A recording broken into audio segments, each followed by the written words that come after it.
საქართველოს აზერბაიჯანს შორის სავაჭრო ბრუნვის გაზრდა იგეგმება. ბაქოში პრემიერ მამუკა ბახტაძის ვიზიტი დასრულებულია. ხელისუფლების პირველ პირებთან შეხვედრების დროს განსაკუთრებული აქცენტი სავაჭრო-ეკონომიკური კავშირების გაძლიერებაზე გაკეთდა. მხარები შეთანხმდნენ, რომ საქართველოში არსებული საინვესტიციო პოტენციალი უფრო მეტად იქნება ათვისებული. პრეზიდენტთან აუდიენციის დროს განხილვის ერთ-ერთი თემა იყო ერთობლივი საწარმოების ამოქმედების შესაძლებლობაც. ანა ბროლაძე გვეტყვის, რა განცხადებები გაკეთდა აზერბაიჯანის პირველ პირთან, პრემიერთან და საკანონმდებლო ორგანოს თავმჯდომარესთან შეხვედრების შემდეგ და რა შედეგებით ტოვებს დელეგაცია ბაქოს. მამუკა ბახტაძემ პრემიერ-მინისტრის რანგში პირველი ოფიციალური ვიზიტი აზერბაიჯანში უკვე დაასრულა. ის მთელი დღის განმავლობაში ხვდებოდა მაღალი რანგის თანამდებობის პირებს. მან ჟურნალისტებთან შეაჯამა ეს შეხვედრები დღის ბოლოს და აღნიშნა, რომ კმაყოფილია იმ განცხადებებით, რომელიც გაკეთდა, თქვა, რომ ეს ოფიციალური ვიზიტი თვისობრივად ახალ რანგში გადაიყვანს საქართველოსა და აზერბაიჯანს შორის არსებულ ურთიერთობებს. თუმცა პრემიერმა აღნიშნა ისიც, რომ გარდა ერთობლივი ეკონომიკური პროექტებისა, რომელსაც ორი ქვეყანა ახორციელებს და ბუნებრივი ამ პროექტებზე იყო დღეს მსჯელობა, აზერბაიჯანულმა და ქართულმა დელეგაციებმა განიხილეს ასევე ახალი ინიციატივებიც.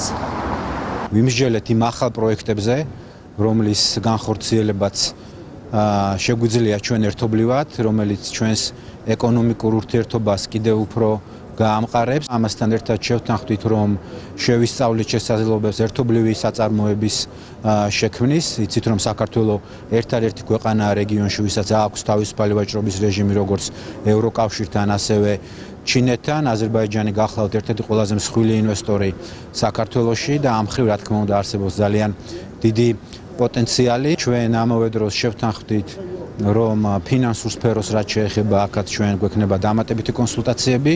დღეს ჩვენი თავისუფალი სავაჭრო რეჟიმი არ ეხება მომსახურების სფეროს, აქაც ჩვენ დამატებით კვლევებს ჩავატარებთ და ვფიქრობთ, რომ ახალი თავისუფალი სავაჭრო რეჟიმი ხელშეუწყობს საქართველოსა და აზერბაიჯანს შორის, რომ კიდევ უფრო გავაზარდოთ ეკონომიკური თანამშრომლობა.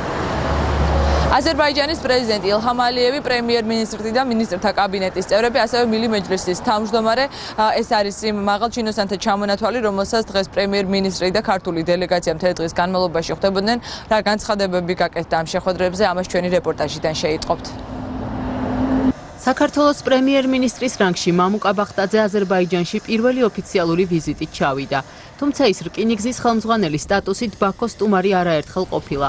პირველი შთაბეჭდილება, რაც მამუკა ბახტაძემ პრეზიდენტ ილჰამ ალიევს შეხვედრისას გაუზიარა, სწორედ ქალაქის იერსახეს შეეხებოდა. პირისპირ შეხვედრისას მამუკა ბახტაძემ და ილჰამ ალიევმა ორი ქვეყნის სტრატეგიულ და მეგობრულ ურთიერთობებზე ისაუბრეს. განიხილეს ერთობლივი პროექტები, მათ შორის ბაქო-თბილისი-ჯეიჰანის ნავთობსადენი და ბაქო-თბილისი-ყარსის რკინიგზა. ისაუბრეს სავაჭრო ბრუნვასა და ინვესტიციებზე. ერთობლივი ძალისხმევი ჩვენ შევცვალეთ მსოფლიოს რუკა.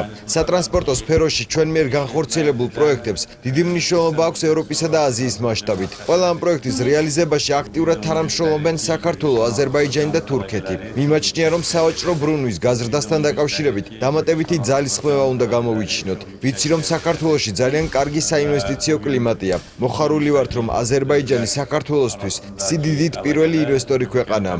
დარწმუნებული ვარ, ომხრივი ძალისხმევის შედეგად ჩვენ ამ რეგიონალურ პროექტების პოტენციალს კიდევ უფრო კარგად ავთვისებთ. მოხარული ვარ, რომ სავაჭრო ბრუნვა იზრდება ჩვენს ქვეყნებს შორის. წელს არის მოლოდინი, რომ ის დაახლოებით მილიარდს მიუახლოვდება, თუმცა ესეც ვფიქრობ, რომ არ არის პოტენციალის უფასოვანი ათვისება. სტრატეგიული ურთიერთობა იყო ერთ-ერთი მთავარი თემა საქართველოსა და აზერბაიჯანის პრემიერ-მინისტრების პირისპირ შეხვედრაზეც. ორი ქვეყნის მთავრობის წარმომადგენლებს შორის შეხვედრები გაიმართა გაფართოებულ ფორმატშიც. ქართულ დელეგაციას აზერბაიჯანის მილი მეჯლისიც უმასპინძლეს. ეკონომიკურ საკითხებში თანამშრომლობის გაღრმავების პარალელურად ერთ-ერთი მთავარი საკითხი, რაც დღეს ბაქოში განიხილეს, სასაზღვრო კონტროლის გაძლიერება, ორგანიზებული დანაშაულისა და ნარკოტიკების ტრანზიტის წინააღმდეგ ერთობლივი ბრძოლაა. ერთობლივად ვგეგმავთ, რომ კონკრეტულად ჰეროინის ტრაფიქს ირანიდან ერთობლივად ვებრძოლოთ. ეს სერიოზული გამოწვევაა და ვფიქრობ, რომ აქ მხოლოდ და მხოლოდ ტრანსსასაზღვრო თანამშრომლობა არის გამოსავალი. აზერბაიჯანელ კოლეგას შეხვდა საქართველოს საგარეო საქმეთა მინისტრიც. დავით ზალკალიანის შეფასებით დღევანდელი ვიზიტი ორი ქვეყნის სტრატეგიულ ურთიერთობებს ახალ იმპულსს მისცემს. ჩვენ ერთად ვართ ჩართული მნიშვნელოვან სტრატეგიულ პროექტებში, ინფრასტრუქტურულ, რეგიონალურ პროექტებში. მნიშვნელოვანია, რომ ჩვენ გვაქვს ურთიერთმხარდაჭერის საკმაოდ მაღალი დონე ყველა საერთაშორისო ფორმატში, ისე ორმხრივ ურთიერთობებში. ისედაც ერთ-ერთი მსხვილი პარტნიორები ვართ, როდესაც საგარეო ვაჭრობას ეხება საქმე, მაგრამ ჩვენ უნდა კიდევ უფრო გავაღრმავოთ, გვინდა რომ თანაბარი თამაშის წესები დავამკვიდროთ ორივე მხარეს, რო არ იყოს შეზღუდვები რამე ტიპის პროდუქციაზე, თუ სადღაც არის დისბალანსი გავასწოროთ. ქართული დელეგაცია პრემიერ-მინისტრის ხელმძღვანელობით დღესვე აზერბაიჯანის საზოგადო მოღვაწეთა პანთეონში იმყოფებოდა, სადაც ჰეიდარ ალიევისა და მისი მეუღლის საფლავები გვირგვინით შეამკეს. მთავრობის ხელმძღვანელის ერთდღიანი ოფიციალური ვიზიტი ბაქოში უკვე დასრულებულია, მამუკა ბახტაძემ აზერბაიჯანი დატოვა.